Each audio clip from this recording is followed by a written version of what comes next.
지금부터 한 달 전쯤 삼촌에게 들었던 무서운 이야기를 제보하려고 합니다. 현재는 다른 업에 종사하고 계시지만 불과 2년 전까지만 해도 배를 타셨어요. 지금부터 8년 전 2016년도에 있었던 일입니다. 그 당시 삼촌은 부산에서 어업을 하고 계셨어요. 5월에서 6월이 꽁치가 제값을 받는 철이라 꽁치잡이 배들이 한창 바쁠 때라고 말씀하셨죠. 정확한 날짜는 기억이 안 나는데 5월 초쯤 꽁치 어업을 하다 정말 무서운 일을 겪으셨다고 합니다.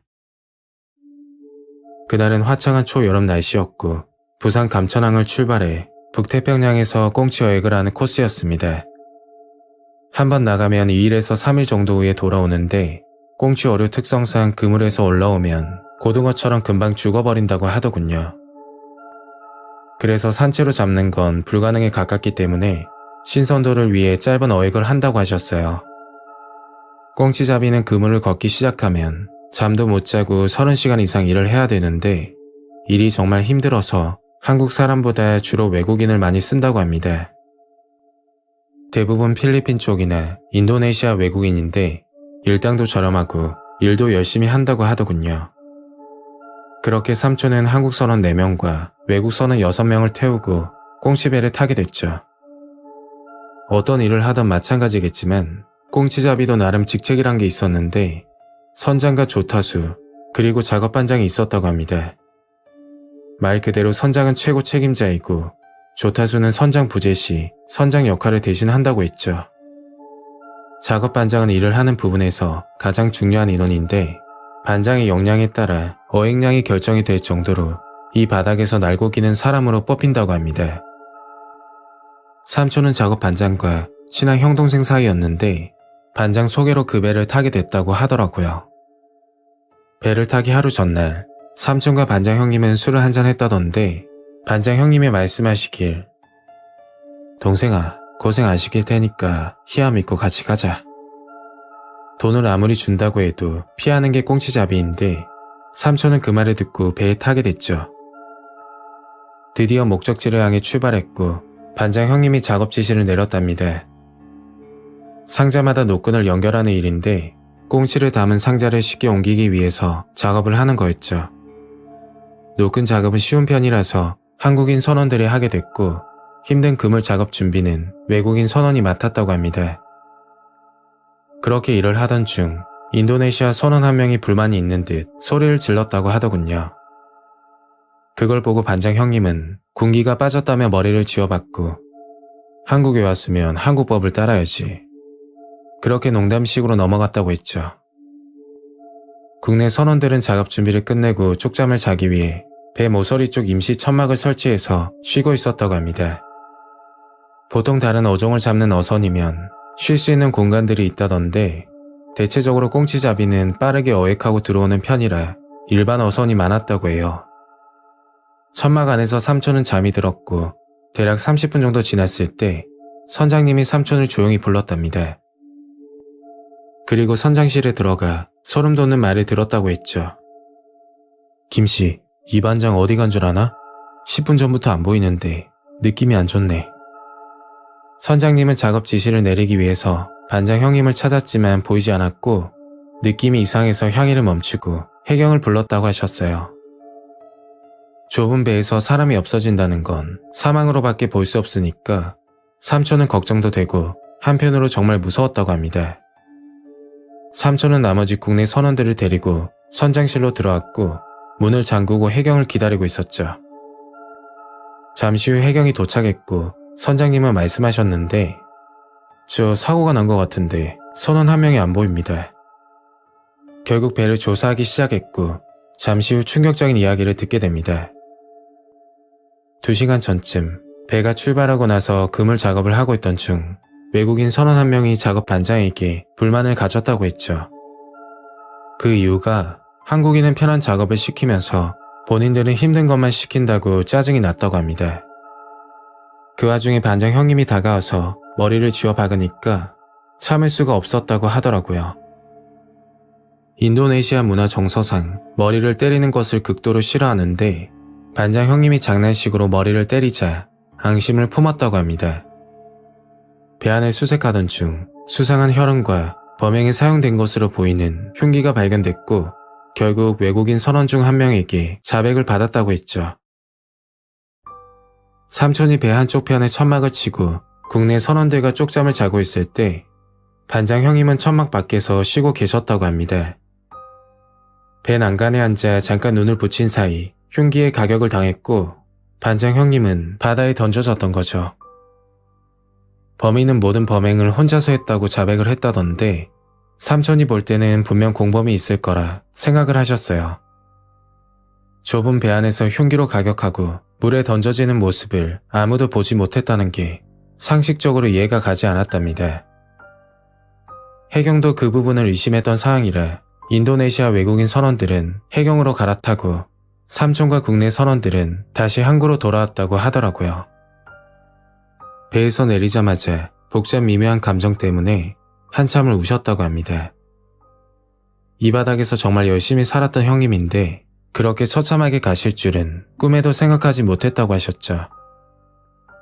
삼촌은 오래전 이야기라 덤덤하게 말씀하시면서도 그때 일이 떠오르는지 눈가가 촉촉해지더군요. 물론 삼촌도 그 일을 잊을 수 없겠지만 저도 삼촌이 겪으신 이야기를 듣고 오랫동안 잊지 못하고 지낼 것 같습니다.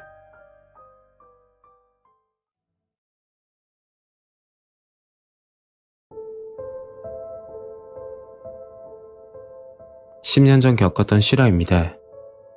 지금은 간간히 일을 하면서 생활비를 벌고 있지만 1년 전만 해도 집에만 박혀 있었죠.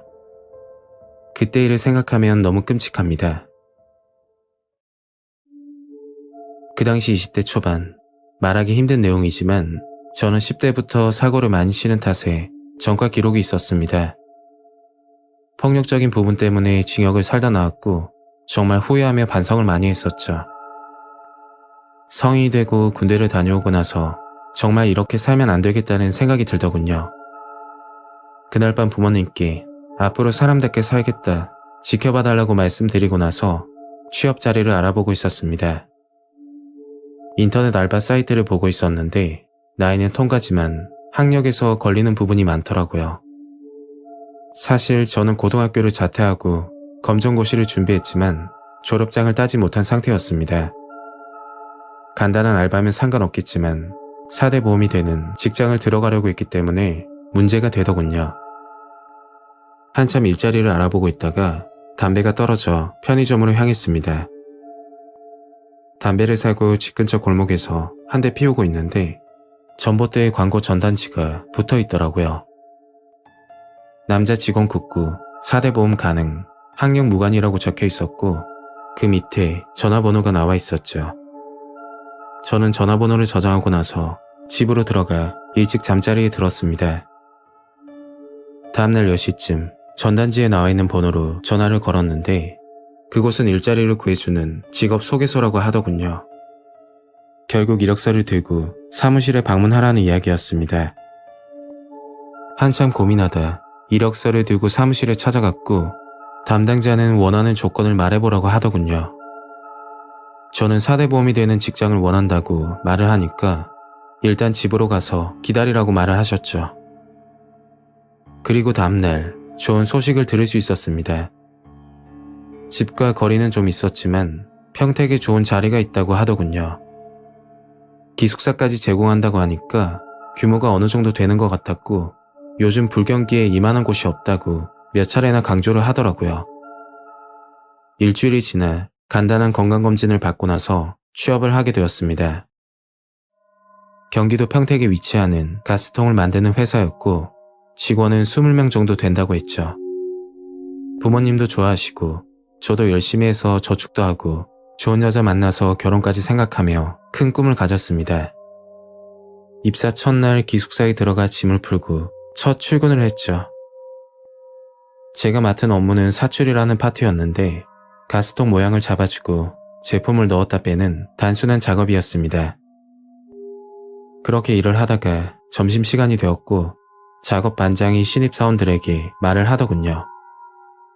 기존 점심시간은 12시부터 1시까지인데 신입들은 식사 후 12시 40분까지 흡연실로 모이라는 지시였습니다. 그날 저 말고 신입사원이 한 명 더 있었는데 긴장을 해서 그런지 인사도 하지 못했었죠. 점심을 먹고 나서 흡연실 앞에서 기다렸고 사람들이 저를 보고 대하는 태도가 마치 군대 신병대하듯 하더라고요. 그때는 처음이라 그런 줄 알았고 얼른 적응해야겠다고 생각했습니다. 잠시 후 작업 반장이 오더니 몇 가지 숙지사항을 말하면서 꼭 지켜야 된다고 했죠. 첫 번째는 한 달에 한 번 회식비를 걷는다고 하더군요. 급여가 들어오면 10만 원씩 내야 된다고 했고 기숙사에서 외출할 때는 고참에게 허락받고 나가야 된다고 하는 겁니다. 처음 입사해서 그런가 보다 하고 알겠다고 했죠. 그렇게 시간은 빠르게 지나갔고 한 달이 지났을 때였습니다. 회사 특성상 2교대 근무였는데 그날은 오전 파트라서 새벽 5시에 일어났죠. 눈을 뜨니 제 옆에 자고 있던 신입사원이 보이지 않더군요. 먼저 일어나 일찍 출근했나 싶어 저는 출근 준비를 하고 있는데 작업 반장이 기숙사 방문을 열고 욕을 하는 겁니다. 같이 있던 신입 어디 갔냐고 좋은 말 할 때 말하라고 하는데 정말 무서웠죠. 나중에 알고 보니 다들 자고 있을 때 몰래 도망을 갔던 거였고 일이 힘들어서 갔나 보다 단순하게 생각을 했습니다. 입사하고 나서 첫 급여를 받게 됐고 작업 반장이 말하는 회식에 참석하게 됐죠. 회식이라고 해서 사장님과 관리자분들이 오시는 게 아니었고 작업자들끼리 돈을 걷어 술 한잔하는 분위기였습니다. 회식 자리에 유난히 저를 마음에 들어하지 않는 고참이 한 명 있었는데 술 한잔하다가 저를 부르더군요. 다음 주에 신입이 한 명 들어오는데 교육 똑바로 못 시키면 가만 안 둔다며 이야기를 하는 겁니다. 고참이 술에 취해 그런가 보다 하고 넘겼고 다음 주가 돼서 신입이 들어왔죠. 신입은 저보다 어려 보이고 이런 일은 처음인 듯 보이더군요. 그리고 그날 작업을 하고 있는데 무슨 일인지 모르겠지만 작업 반장 표정이 좋지 않았습니다. 업무를 끝내고 나서 그날 밤 사건이 일어나게 됐죠. 저를 싫어한다는 고참이 제가 있던 기숙사로 찾아왔고 저는 이유 없는 폭행을 당하게 되었습니다. 왜 그러냐고 물으니까 신입 관리 제대로 안 하냐고 한 번 더 문제 생기면 그땐 죽여버리겠다고 하는 거였죠. 나중에 알게 된 사실인데 신입이 일을 못한다는 게 이유였습니다. 그날부터 신입이 실수를 할 때마다 기숙사로 찾아와 저를 폭행하기 시작했고 경찰에 신고하려고 했지만 폭행 전과가 있는 입장이라 망설여 치더군요. 그리고 신고하게 되면 힘들게 구한 직장을 그만둬야 하기 때문에 고민을 정말 많이 했었죠. 정신 차리고 살겠다고 여기까지 왔는데 한 달 만에 집으로 가는 건 부모님께 죄스러운 생각이 들었습니다. 시간이 지나면 괜찮아질 줄 알고 참고 지냈죠. 그렇게 한 달을 더 버티고 나서 제 인생에서 잊을 수 없는 사건이 생기게 되었습니다. 그날은 주말이라 늦게까지 TV를 보다가 잠이 들었고 새벽쯤 전화가 오더군요. 기숙사 근처에서 술을 마시던 고참들이 누군가를 봤다고 하던데 큰 가방을 들고 어디론가 급히 가고 있었다고 합니다. 이 상황에서 따라갔더니 신입이 도망가려고 하길래 잡았다면서 연락이 왔죠. 저는 급하게 그리로 가서 교육 제대로 시키겠다며 고참들에게 죄송하다고 하고서 신입과 함께 기숙사로 들어왔습니다. 화가 났지만 한편으로 얼마나 힘들면 도망가나 싶어 잘 타이르고 있는데 그때 작업 반장이 문을 박차고 들어오더니 자기가 보는 앞에서 교육을 시키라고 하더군요.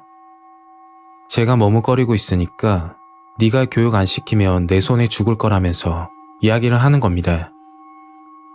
너무 겁이 나서 반장이 시키는 대로 신입을 폭행하기 시작했고 그 모습을 한참 보다가 웃으면서 나가더군요. 신입에게 너무 미안하고 제 자신이 바보 같아서 한참을 울었습니다. 반장이 나오고 나서 신입을 얻고 그곳을 몰래 빠져나왔죠. 돈을 떠나서 거기서 일하다가 사람까지 죽는 일도 생기겠다 싶더라고요. 제가 살기 위해서 저보다 약자를 괴롭힌 사실이 너무나 부끄럽고 후회가 드네요. 요즘도 이런 일이 있을 거라 생각합니다. 기숙사에서 신입을 폭행하고 있을 때 그 모습을 보고 웃고 있던 작업 반장 얼굴이 너무 소름 끼치도록 무섭습니다.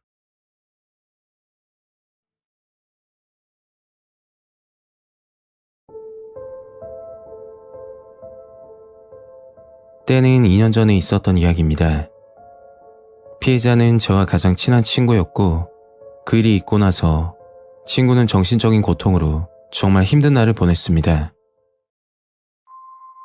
그 당시 19살, 수능을 앞두고 친구와 독서실에서 공부를 하고 있었습니다. 다음날 학교를 가야 돼서 자정이 되기 전 독서실을 나오게 되었고 집으로 향하면서 배가 고프길래 친구와 함께 독서실 맞은편 편의점에 들어갔습니다. 컵라면으로 간단한 끼니를 때우고 나서 편의점을 나오게 되었죠. 그때 시간은 자정이 조금 넘었던 것으로 기억합니다. 편의점 사거리부터는 친구 집과 반대 방향이라 내일 보자고 하고서 저는 집으로 향했죠. 늘 가던 길이었고 걸어서 10분 이내에 도착하는 가까운 거리였습니다. 초가을 9월이었는데도 불구하고 마스크를 끼고 다녀서 그런지 굉장히 더운 날이었죠. 집에 도착하자마자 샤워를 하고 나서 친구에게 잘 들어갔냐며 연락하려는데 친구에게서 이상한 메시지가 와 있더군요. 누가 따라오는 것 같은데 착각이겠지? 라는 메시지였는데 그걸 보고 친구에게 곧장 전화했죠. 여러 차례 전화를 걸었는데 친구와 연락이 되질 않았고 메시지를 보내고서 잠이 들었습니다. 그리고 다음날 친구는 학교에 나오지 않았죠. 들리는 소문에는 몸이 안 좋아서 결근했다고 하더군요. 하루 종일 친구와 연락이 되질 않았고 그날 저녁 친구에게서 메시지가 한 통 왔습니다. 연락 못해서 미안하고 사정이 있었다는 내용이었는데 친구는 병원에 입원 중이라서 자세한 건 내일 만나서 이야기하자고 말을 하더군요. 다음날 수업을 끝내고 친구가 알려준 병원으로 찾아갔습니다. 원정동에 있는 종합병원이었는데 머리에 붕대를 감고 있는 친구의 모습을 보고는 깜짝 놀랐죠. 그리고 친구가 그날 있었던 이야기를 해주는데 정말 충격을 받았습니다.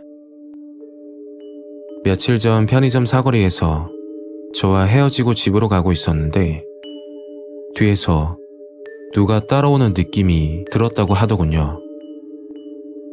곁눈질로 뒤를 쳐다봤더니 어떤 남자가 있었다고 합니다. 처음에는 방향이 같겠지 생각했는데 그 남자는 친구 걸음걸이에 맞춰서 일정한 거리를 두며 걸었다고 했죠. 점점 무서워진 친구는 빠른 걸음으로 집으로 향했고 저에게 누가 따라오는 것 같다며 메시지를 보냈다고 하더군요.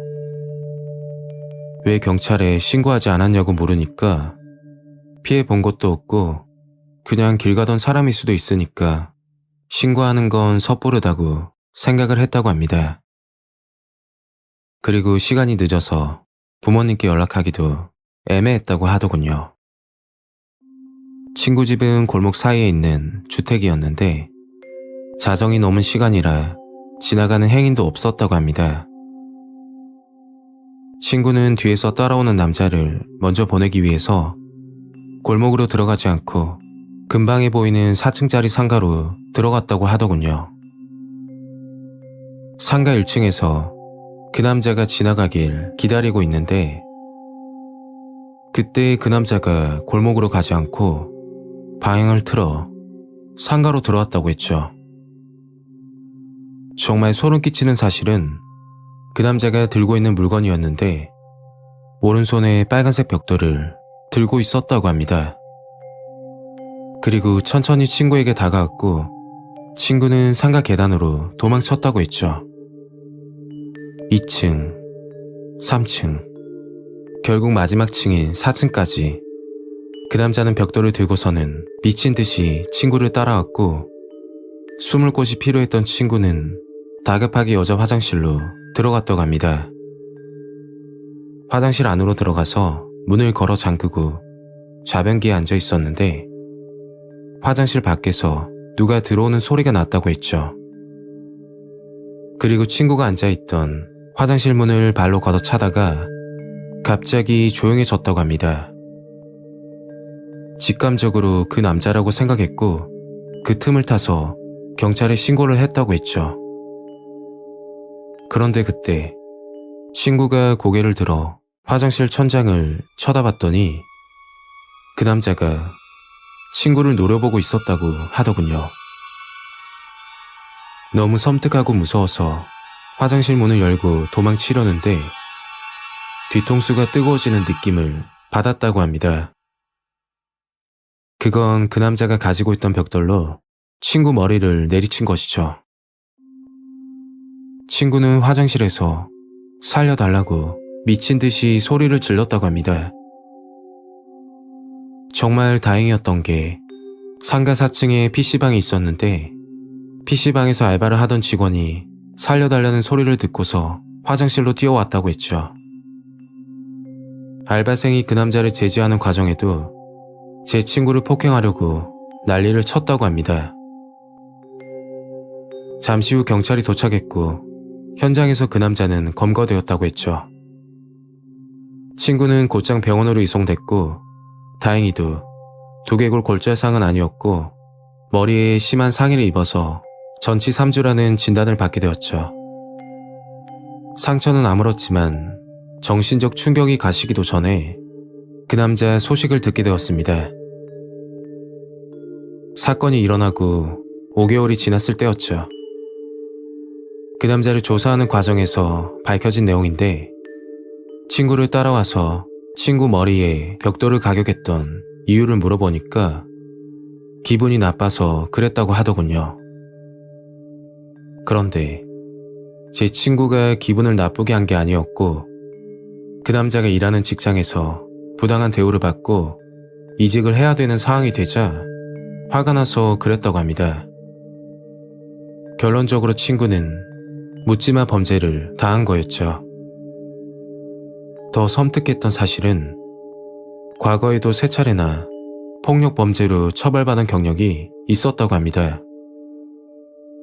그 남자가 20대 시절 지나가는 여성의 머리를 내리쳐 골절상을 입혔고 징역 1년 6개월을 선고받은 전력이 있었죠. 이번 사건으로 인해서 그 남자는 살인미수 혐의로 징역 3년을 선고받았다고 합니다.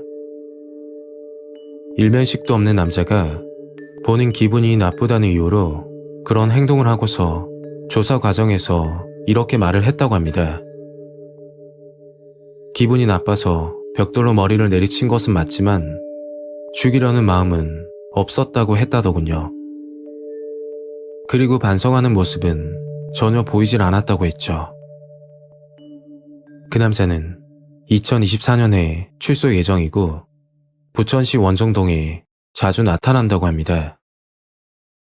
과거에 동일 범죄 전력이 있음에도 불구하고 처벌 수위가 너무 약하다고 생각이 들더군요. 결국 그 남자가 출소하기 전 다른 곳으로 이사갈 예정입니다.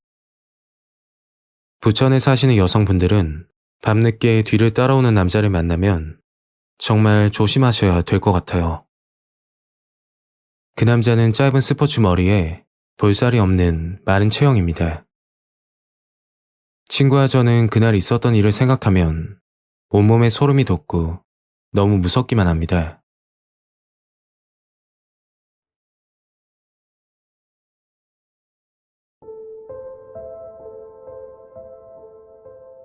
때는 2년 전 시장에서 장사를 할 때 있었던 일입니다. 현재는 가게를 이전하게 되었고 끔찍한 사건이 일어났던 가게는 아직도 그 자리에 존재하기에 지역명은 공개하지 않겠습니다. 저는 40대 주부이고 시장에서 5년째 반찬 가게를 하고 있었습니다. 제 가게 옆으로는 과일 가게와 채소를 파는 곳이 있었고 맞은편에는 꽃집이 하나 있었습니다. 꽃집 사장님은 나이가 진득하게 드신 여성분이었죠. 항상 웃는 얼굴에 인상도 좋아서 제가 언니라고 부르면서 지냈던 분입니다. 꽃집 언니는 가게 말고도 시장 근처에 작은 건물 하나를 가지고 있었는데 고시원처럼 생긴 3층짜리 건물을 관리하고 있었습니다. 건물주라고 엄청 부유하거나 그런 편은 아니었고 알뜰하게 생활하는 그런 분이었죠. 저와 아주 가까운 사이는 아니었던지라 정확하게는 모르겠지만 남편과 일찍 사별하고 혼자 지내는 걸로 소문이 돌았습니다. 꽃집 언니가 정말 대단하다고 생각하게 된 계기가 있었죠. 그날 9시쯤 가게 정리를 하고 있던 중이었습니다. 청소를 하고 있는데 맞은편 꽃집에서 말소리가 들리더군요. 무슨 일인가 싶어서 한번 쳐다봤더니 꽃집 앞에 허름한 옷을 입은 남자가 서 있는 겁니다. 그리고 꽃집 언니와 이야기를 하더군요. 한참 무슨 대화를 나누더니 그 남자는 사라졌고 저는 가게 문을 닫고 나서 꽃집 언니에게 물어봤습니다. 언니, 그 남자 누구야? 언니가 이야기를 하는데 대단하면서도 걱정이 좀 되더군요. 시장 근처 노숙인들이 꽤 있었는데 잘 곳이 없다고 해서 언니가 관리하고 있는 고시원에 묵게 해달라고 찾아온 거였답니다. 그리고 먼저 들어간다며 인사하고 집으로 갔죠. 그날 이후로 꽃집 앞에 노숙인으로 보이는 남자들이 자주 찾아오더군요. 자세히 보지 못했지만 주머니에서 뭔가를 꺼내서 주는 것 같이 보였습니다. 나중에 알게 된 사실인데 노숙인들이 불쌍하다며 가게로 찾아오면 10,000원씩 손에 쥐어줬다고 하더군요. 좋은 일을 하는 건 맞지만 너무 자주 찾아오니까 시장에 오던 단골 손님들이 불편해하는 눈치였습니다. 노숙인들이 꽃집 가게 앞에 앉아 있거나 가게 앞을 앉아서 지나가는 사람들을 쳐다보며 있으니까 지나가는 손님들이 놀랄 수밖에 없었겠죠. 그러다 뭔가 섬뜩한 느낌을 받은 사건이 있었습니다. 꽃집에 찾아오던 노숙인 중 유독 눈에 띄는 남자가 한 명 있었는데 눈빛부터 남달라 보였습니다. 예를 들어 다른 노숙인들은 남들에게 피해가지 않게 조심스럽게 행동하는 반면 그 남자는 지나가는 사람들과 눈이 마주치면 욕을 하는 등 공격적인 모습이 보이더군요. 한 번은 저희 반찬가게 앞까지 와서 욕을 하고 갔던 일도 있었습니다. 이유는 손님이 쳐다봐서 그랬다던데 하여튼 눈빛이 예사롭지 않았죠. 섬뜩한 느낌을 받은 건 그 남자의 행동이었습니다. 꽃집 문 앞에는 화분으로 장식을 해두곤 했었는데 그 화분을 발로 걷어차면서 행패를 부리더군요. 아무도 말릴 수 없을 정도였고 결국 경찰이 와서 그 남자를 데리고 갔던 일이 있었습니다. 그날 밤 가게 문을 닫고 언니에게 도대체 무슨 일이냐면서 물었고 언니는 힘겹게 이야기를 하더군요. 낮에 찾아왔던 그 남자가 언니가 관리하는 건물을 자기가 관리하면 안 되냐고 했답니다. 꽃집 언니는 그건 안 된다며 그 남자에게 딱 잘라서 이야기했고 화가 난 그 남자는 꽃집 앞에서 난동을 부린 거였죠. 그날 이후로 언니는 가게 문을 닫고 일주일 정도 쉬었습니다. 쉬는 동안에도 노숙인들이 찾아왔다가 돌아가곤 했죠. 그런데 그때 꽃집 앞에서 난동을 피웠던 그 남자가 찾아온 겁니다. 저희 가게 바로 옆 채소 가게 아저씨가 있었는데 꽃집 언니 사정을 어느 정도 알고 있었거든요. 아저씨는 그 남자에게 다가가서 아저씨, 양심이 좀 있어야지. 꽃집 아주머니가 도와주면 고마운 줄 알아야 될 거 아니야. 당신이 난동을 부리는 바람에 가게 문도 못 열고 있는 거 알아? 꽃집 아주머니가 당신 2번 다시 보기 싫다고 하니까 가게 찾아오지 마. 그랬더니 그 남자는 채소 가게 아저씨를 무섭게 노려보다가 반대편으로 가더군요. 그리고 다음날 끔찍한 사건이 벌어졌습니다. 꽃집 언니가 관리하는 고시원 건물에서 꽃집 언니가 사망한 상태로 발견되었던 거였죠. 전선에 목이 졸려 숨졌다고 들었습니다. 범인은 꽃집 앞에서 난동을 부린 남자였습니다. 그 남자는 본인 말고 다른 노숙인들에게 친절하게 대해주는 게 마음에 안 들었다고 하더군요. 그리고 건물 관리 일을 넘겨받으려고 했지만 꽃집 언니가 거절해서 앙심을 품었다고 했죠. 그러다가 살해하게 된 결정적인 계기가 채소 가게 아저씨 이야기를 듣고 결심을 했다고 합니다. 그 노숙인 남자는 꽃집 언니를 찾아가 욕설을 내뱉었고 꽃집 언니가 그만하고 돌아가라고 했더니 자신을 무시하는 것 같아서 폭행을 한 뒤 범행을 저질렀다고 하더군요. 그 노숙인은 폭행 사건으로 인해서 집행유예 중이었고 집행유예 기간 중 범행을 저질렀지만 반성을 하는 태도를 보여서 징역 15년형을 선고받았다고 했습니다. 재판부는 사전에 범행을 계획한 것으로 보이지 않는다고 하더군요. 솔직히 이해가 가지 않았습니다. 사람을 죽였는데 고작 15년이라니까 화가 나더군요. 결국 2심에서 형량이 너무 가볍다고 판단해 1심보다 무거운 징역 18년을 선고했다고 들었습니다. 그 사건으로 가게 이전을 하고 현재는 다른 시장에서 장사를 하고 있습니다. 가끔씩 언니 얼굴이 떠오릅니다. 욕심 없이 정말 선하게 살았던 언니가 하루아침에 끔찍한 일을 당해서 충격이 가시질 않습니다. 하늘나라에서는 잘 지냈으면 좋겠네요.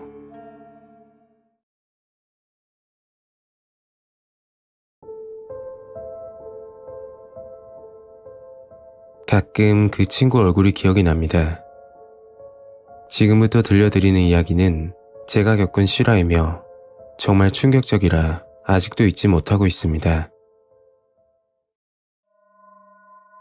때는 7년 전쯤 있었던 일입니다. 저는 그 당시 사업 실패로 인해서 신용불량자가 되어버렸고 먹고 살기 위해 새벽마다 인력사무소에 나가 일을 할 때였죠. 제가 박 씨를 처음 본 건 인력사무소에서 일을 한 지 한 달 정도 지났을 때였습니다. 새벽같이 나가서 사무실에서 대기하다 근처 공사 현장으로 일을 하러 가는데 그마저도 일이 없으면 강제로 집으로 가야 하는 일도 가끔 생기죠.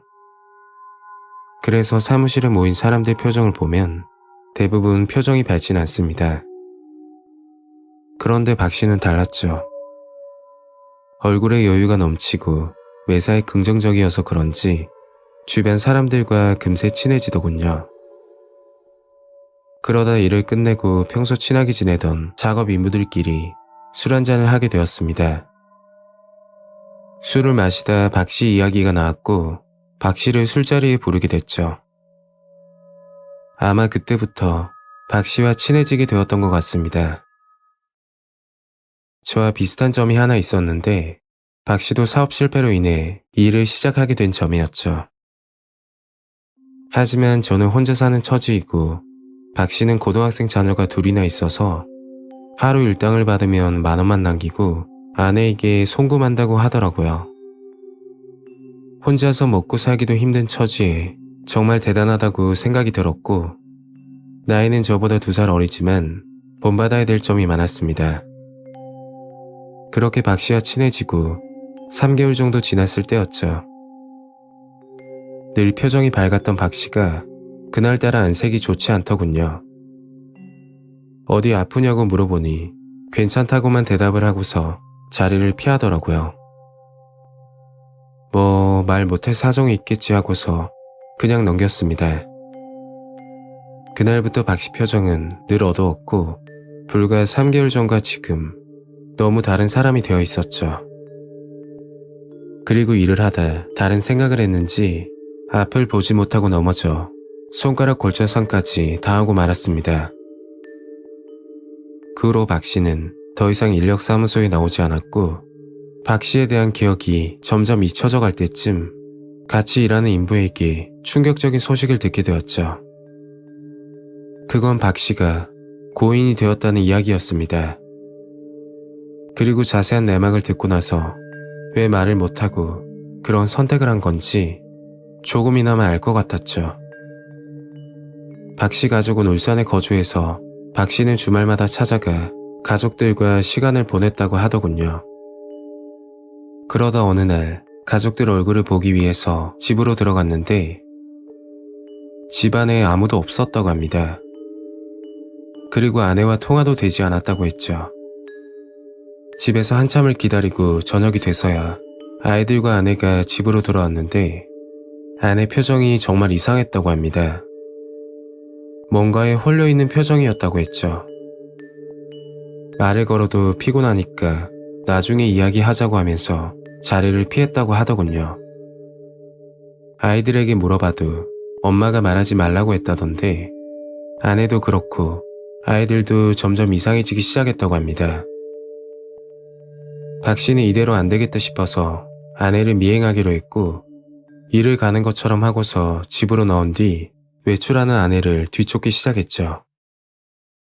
아내가 원룸촌 건물로 들어가는 것을 보고 박 씨도 그곳으로 향했다고 합니다. 결국 알아낸 것은 아내가 점을 보러 다닌다는 것이었죠. 사주와 운세를 봐주는 유명한 곳이라고 하던데 나비 선녀라고 이름만 들어도 알 정도로 점을 잘 본다고 소문이 났다고 하더군요. 아이들까지 데리고 다니면서 점집을 다녔는데 박 씨가 송금해준 돈은 물론 사채까지 받아서 점을 봤다고 합니다. 그 사실을 알고 나서 아내와 자주 다투었고 그 이유 때문에 박 씨 표정이 좋지 않았던 거였죠. 그런데 거기서 끝이 아니었습니다. 박 씨가 주말이 돼서 집으로 찾아갔더니 아이들이 보이지 않았죠. 그래서 아내에게 물어보니까 집을 나갔다고 말을 했다더군요. 그게 무슨 말이냐고 하니 사실 점집에서 아이들과 같이 살면 일이 더 안 풀린다며 학교도 그만두게 하고 집에서 쫓아야 한다고 말을 했다고 합니다. 박 씨는 화가 나서 아내에게 소리를 지르고 경찰에 신고까지 하고서 다시 일을 하러 대구로 올라왔다고 했죠. 그때 상황에 일이 중요한 게 아니었지만 당장 한 푼이 아쉬웠던 처지라 방법이 없었다고 합니다. 그런데 일을 하면서 아이들 걱정에 다른 생각을 하다가 현장에서 넘어져 손가락이 골절이 되었고 그 길로 곧장 울산으로 내려가게 된 거였죠. 박 씨는 아이들을 수소문하며 찾으러 다녔지만 쉽게 찾을 수가 없었다고 하더군요. 그리고 집으로 들어와 힘겹게 잠이 들었는데 목이 조여오고 숨쉬기가 힘들어 눈을 뜨니 눈앞에 아내가 목을 조르고 있었다고 합니다. 아내를 밀치고 도대체 왜 그러냐며 울면서 아내에게 물어보니까 박 씨가 죽어야 모두가 행복하게 지낼 수 있다고 말을 했다고 했죠. 무당은 박 씨가 사업에 실패하고 대구에서 일을 한다는 사실을 알아맞혔다며 그때부터 무당 말을 신뢰하기 시작했다고 합니다. 그 사건이 있고 나서 아내는 집을 나가 연락이 두절되었다고 하더군요. 화가 나서 아내가 다니던 점집으로 찾아갔더니 이미 문을 닫고 행방을 알 수 없었다고 했죠. 결국 박 씨는 아내와 아이들을 찾아다니다 극심한 생활고와 우울증까지 더해져 극단적인 선택을 했다고 하더군요. 박 씨 아내는 무당에게 가스라이팅을 당한 게 아닌지 하는 생각이 듭니다. 한 가정이 이렇게 산산조각 나는 걸 보니까 안타깝기도 하면서 정말 충격적이었습니다. 사연을 보내면서 그 친구 얼굴이 생각이 나네요. 성실하고 밝은 친구였는데 부디 좋은 곳에서 편히 잘 쉬고 있을 거라 생각합니다.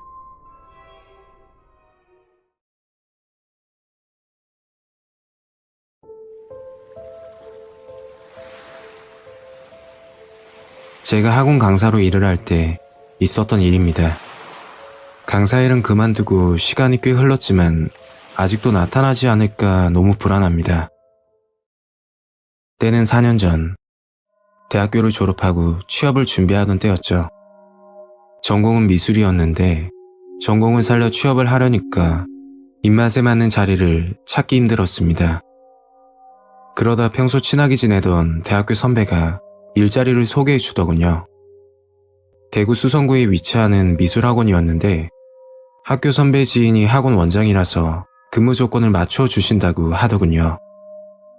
안 그래도 취업하기 힘든데 제 전공에 근무 조건까지 맞춰 주신다니까 곧장 하겠다고 말했죠. 그날이 금요일이라 월요일날 형식적인 면접을 보기로 하고 기분 좋은 주말을 보냈습니다. 생각했던 근무 조건보다 더 좋은 조건으로 일을 하게 되었죠.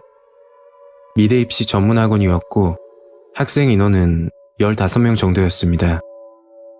수업 시간은 오전과 오후별로 4시간씩인데 저는 오후 시간 담당이었고 대부분 입시 준비하는 학생들이었습니다. 첫 수업으로는 기초 디자인 원을 그리는 작업과 사과와 공을 두고 질감을 표현하는 수업을 하고 있었죠. 다들 센스가 있어서 그런지 잘 따라오더군요. 그때 한 남학생이 손을 들더니 궁금한 게 있다고 했습니다. 저 쌤, 모르는 거 있으면 수업 끝나고 물어봐도 돼요? 배우려는 의지가 보이길래 그러라고 했죠.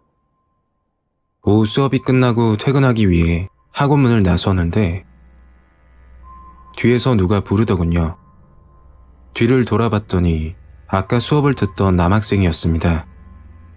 좀 당황스럽긴 했지만 기특해 보이기도 해서 수업 질문을 하면 가르쳐 주려고 같이 걸어가고 있었죠. 그런데 수업에 관련된 게 아닌 개인적인 질문을 하는 겁니다. 남자친구 있느냐, 집은 어디냐, 그런 이야기를 하더군요. 뭐 그 나이 남자아이들이 호기심에 그럴 수도 있겠다 싶었고 앞으로 자주 봐야 하는 학생이어서 저도 농담식으로 대답했습니다. 쌤 남자친구 없는데 왜? 민수 너가 소개해 주려고? 그랬더니 아무 대답 없이 인사하고 가더라고요. 이틀 후 수업이 끝나고 혼자 남아있길래 민수야 너 집에 안 가? 그러니까 한 가지 약속을 해달라는 겁니다. 그 약속은 대학 들어가고 고백하면 받아달라는 거였죠. 무슨 소리냐며 얼른 집에 돌아가라고 했더니 약속 안 하면 안 가겠다며 버티더군요.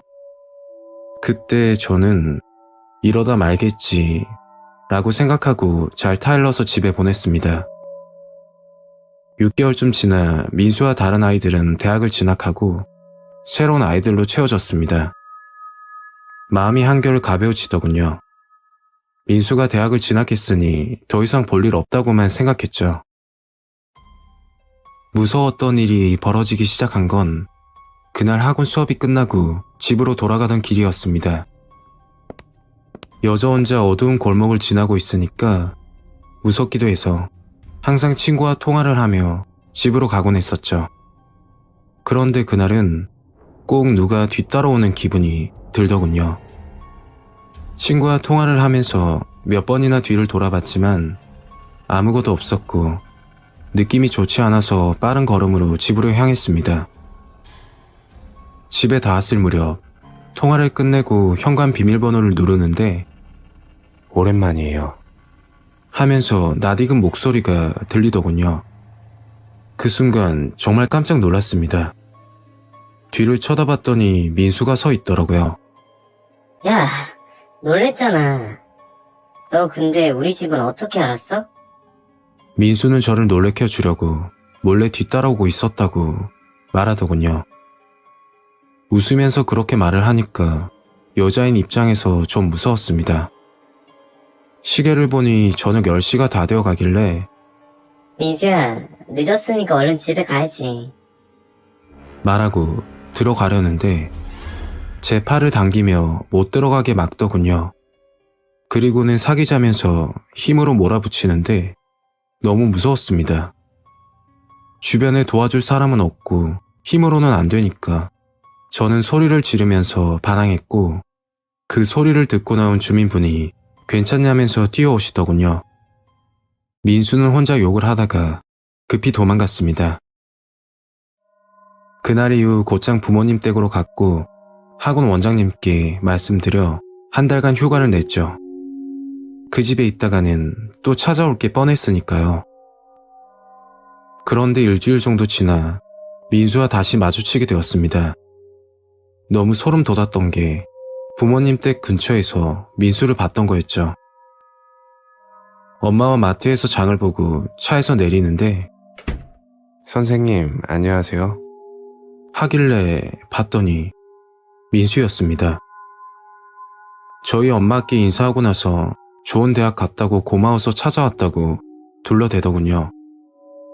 엄마는 민수 보고 차 한잔하고 가라고 하길래 민수와 둘이 이야기한다고 엄마 보고 급히 들어가라고 했죠.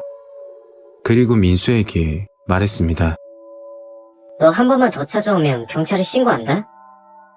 그러니까 웃으면서 말하더군요. 나랑 사귀면 되잖아. 전 거부 의사를 확실히 밝히고는 집으로 들어왔습니다. 그 후로 지속적으로 민수는 저를 찾아왔고 결국 다니던 학원을 그만두고 부모님 집에서 나와 부산으로 가게 되었습니다.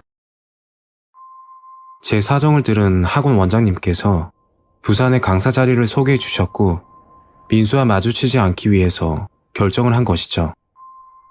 부산에 내려와서 자리 잡고 남자친구까지 생기게 되었습니다.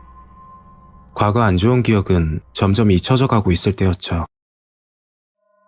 그날은 남자친구 생일이었고 남포동에서 데이트 약속이 있던 날이었습니다. 남자친구는 시간 약속을 정말 잘 지키는 편인데 그날은 유독 늦는 겁니다. 한 번도 그런 적이 없었기 때문에 걱정이 돼서 전화했지만 연결이 안 되더군요. 약속 시간이 1시간이 넘어갔고 무슨 일이 있나 싶어서 택시를 타고 남자친구 집으로 급히 찾아갔습니다. 초인종을 여러 번 눌러도 반응이 없어서 집으로 가려는데 뒤늦게 문을 열더군요. 그때 그 순간은 정말 소스라치게 놀랐습니다. 남자친구 집에서 민수가 나오는 겁니다. 그리고 남자친구는 거실에 쓰러져 있었고 도망가려고 하는 저를 붙잡고서는 당장 헤어지라며 협박을 했습니다. 힘으로 안 되겠다 싶어서 민수를 잘 타일렀죠. 사실 남자친구 아니야. 민수 너밖에 없는 거 알잖아. 그리고는 내일 다시 만나자며 민수를 좋게 돌려보냈고 급히 119를 불렀습니다. 남자친구는 폭행을 당해 코뼈 골절로 전치 3주 진단이 나왔고 민수는 특수폭행치상죄로 징역 1년을 선고받았습니다. 형사님에게 들었는데 민수가 잘 아는 친구가 흥신소를 운영하고 있고 제가 다니는 직장과 집 그리고 사람 관계까지 다 알고 있었다고 하더군요. 현재는 이름까지 개명을 했고 다른 곳에서 조용히 숨어 살고 있습니다. 남자친구와 올해 결혼 예정이고 한동안 괜찮았는데 최근부터 모르는 번호로 전화가 자주 오기 시작합니다. 혹시 민수가 아닐지 너무 무섭습니다.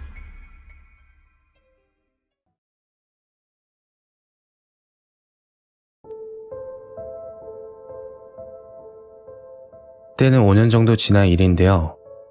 지금 와서 생각하면 너무 화가 나고 정말 기억하기 싫은 무서운 사건입니다.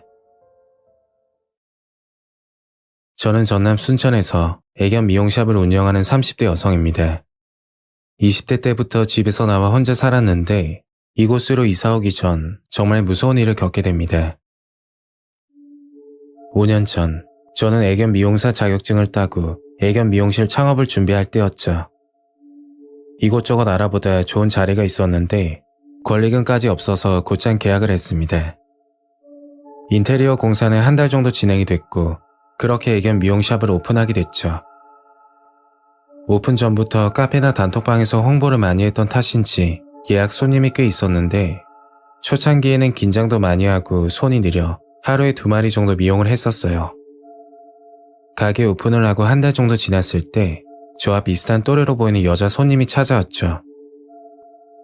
강아지를 안고 웃으면서 가게로 들어왔고 인상이 굉장히 좋았던 것으로 기억합니다.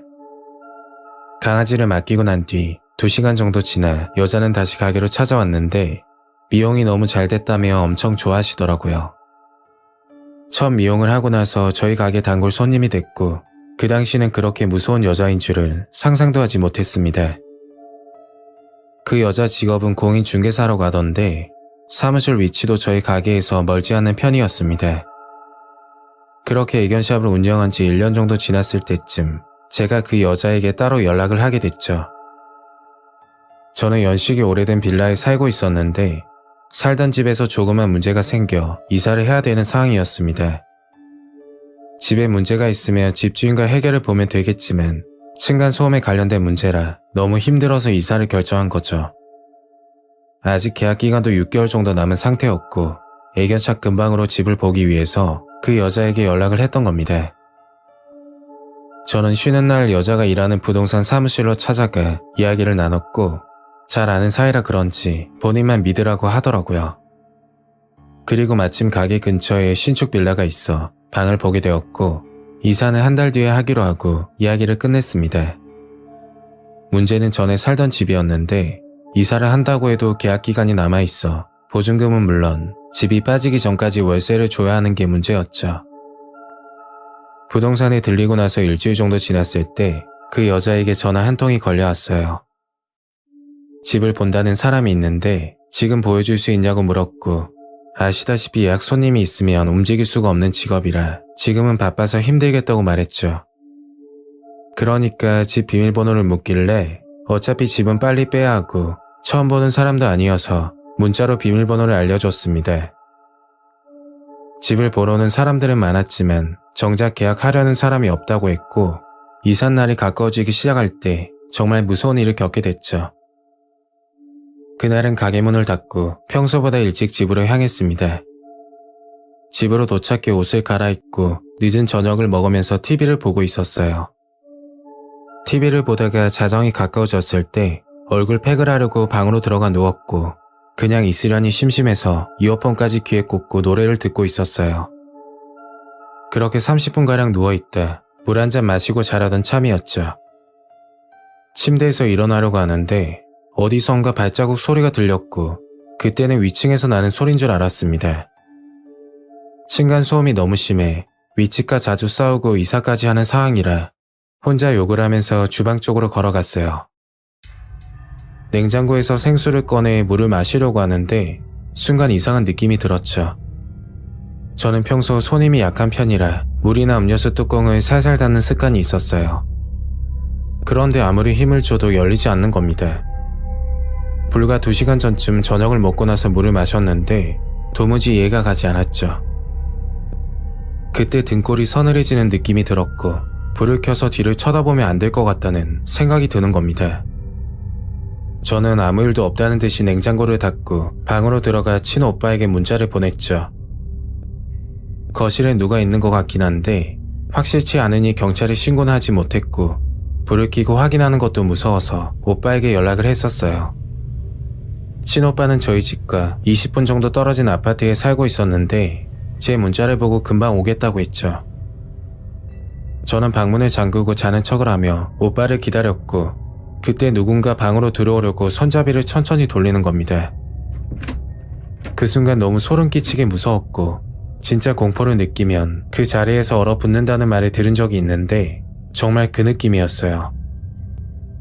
거실에 누군가 있다는 게 확실해지자 곧바로 경찰에 신고를 했습니다. 경찰과 통화하면서 최대한 작게 말하긴 했는데 거실에서 들었던 건지 잠시 후 현관문이 닫히는 소리가 나더라고요. 그리고 얼마 지나지 않아 오빠 목소리가 나길래 방문을 열고 나갔죠. 야, 바닥에 신발 자국 뭐야? 진짜 누가 들어온 거야? 오빠 말을 듣고 거실 바닥을 보니까 온통 신발 자국이 있더군요.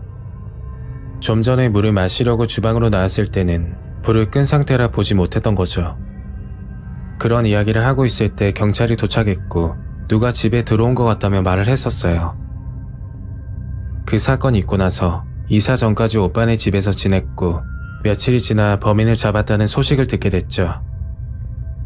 범인은 집을 보러 왔던 남자 중 한 명이었는데 성범죄 전과가 여러 차례 있었습니다. 범인은 부동산 중개인이 비밀번호 누르는 걸 보고 들어왔다던데 더욱 충격적인 건 중개인 말을 듣고 범죄를 계획했다고 하더군요.